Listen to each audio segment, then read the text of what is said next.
When the patent on Lego expired, it opened up a whole world of Lego-like sets built by other manufacturers, creating their own unique builds and properties, you know, still using the same compatible building system.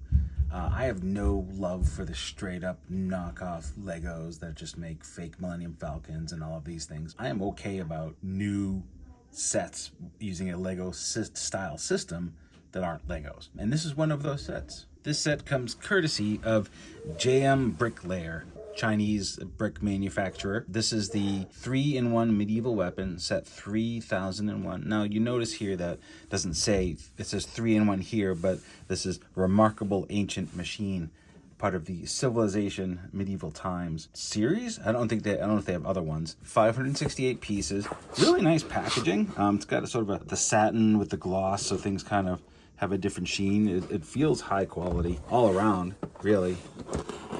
There's some information on the side about, like, if you're missing a piece, they'll send it to you right away. But otherwise, it's you know, it's just nice, nice packaging. Really, nothing crazy. Dirty, firm box, very good. So we're gonna unbox this and we're gonna build it. And if you want one of these, there'll be a link in the description for you to get your very own. All right, let's open this up.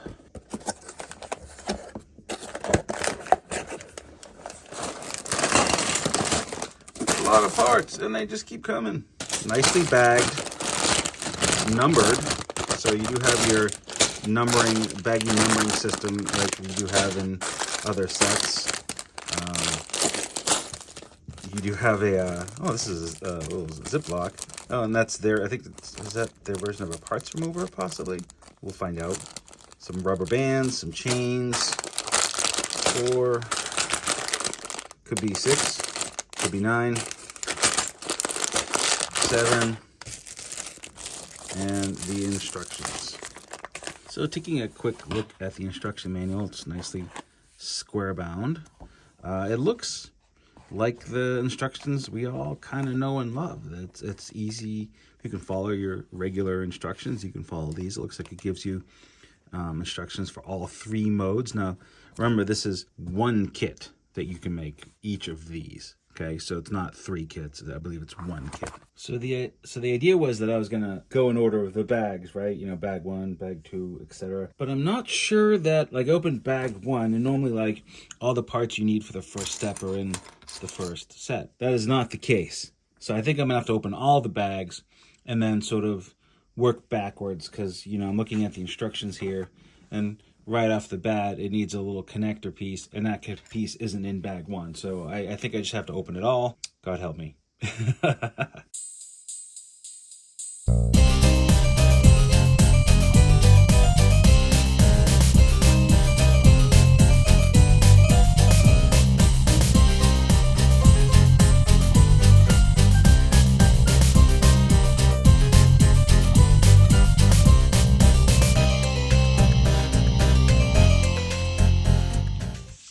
The build for the first part is done, but I was not expecting to have all of these leftover pieces. I'm assuming these are for the other modes, but I just thought it would be all used.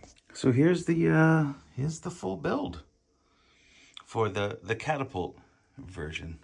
It's pretty cool. I gotta say, it's a fearsome war machine as advertised.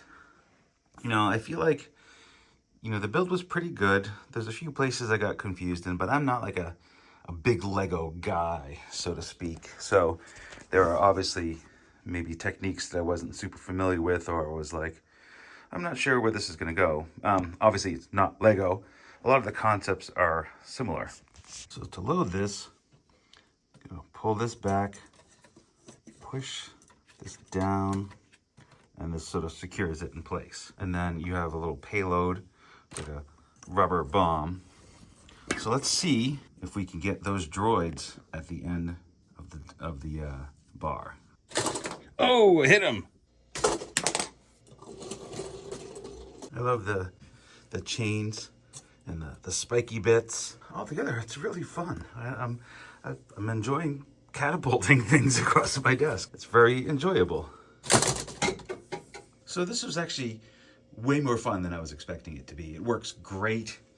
The build was fine, but I'm actually having more fun with the finished product and launching it all over the place. Now, that being said, there are 2 more modes. Unfortunately, it looks like it's a full disassembly and reassembly to make the next 2 modes, which is a bit of a bummer because you could have designed this as a platform with 3 different sort of attachments to the top. But no, it looks like it's a full disassemble and reassemble to make the next 2 modes. So I'm going to do that.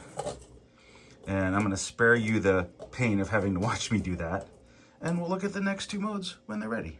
So here's the next mode of the vehicle. And this one is basically a bomb launcher.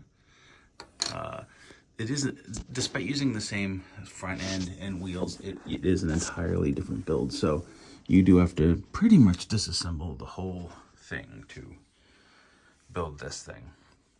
It has a couple issues, but it looks pretty cool. Not as cool as the catapult. So the way that this one works is there is a tab under here that you pull back. And you can see it's supposed to kind of lock into place, but notice it just kind of, this should stay down. And then when you're ready, you can launch it. But it doesn't seem to want to stay. I don't know if that's a flaw in my part or a flaw in the design. I guess anything is possible. So you could just put your finger down there if you wanted to, and then you take your launchable piece and just push it down. Oh, close. So I'm gonna now tear this down and build the 3rd version. My advice to you is if you don't feel like doing all the teardowns and builds up, either buy 3 sets or just flip to the part in the instruction book that starts the build of the version that you want. You can just jump right to page, 120 and start this version or whatever you want to do. Super cool though. So here is the 3rd mode. This one's sort of a crossbow / javelin launcher. It looks similar to the others, but complete rebuild aside from the wheels and this piece. And I'll actually give you a pro tip. Is this front piece is the same in all 3 modes. So if you can pull it aside, you don't have to rebuild it every time. But pretty much everything else you have to rebuild for each mode. Again, very cool piece. It uses elastic bands to shoot its projectile. And let's look at the way this one works. You have your javelin, arrow, whatnot, and you would push this piece up to release the launcher. See how that works? It fires pretty good. Let's see if we can get the arrow in shot there. There we go. Let's see what happens. Whoa, nice. That's got some good force to it, actually. Well, once again, I want to thank JMBricklayer for sending this sample over. It's on its site under 3-in-1 medieval weapon. It's $39.99 and there's free shipping. So if you're into one of these, I think it was pretty awesome. I'm glad I built it, and it was a lot of fun. You get to shoot things with what you build. So thanks again for watching, and we might have some more of these in the future. So let us know what you think about reviewing building brick type stuff and how we approach it. And if you have any suggestions about how we can make it better, let us know. Thanks for watching.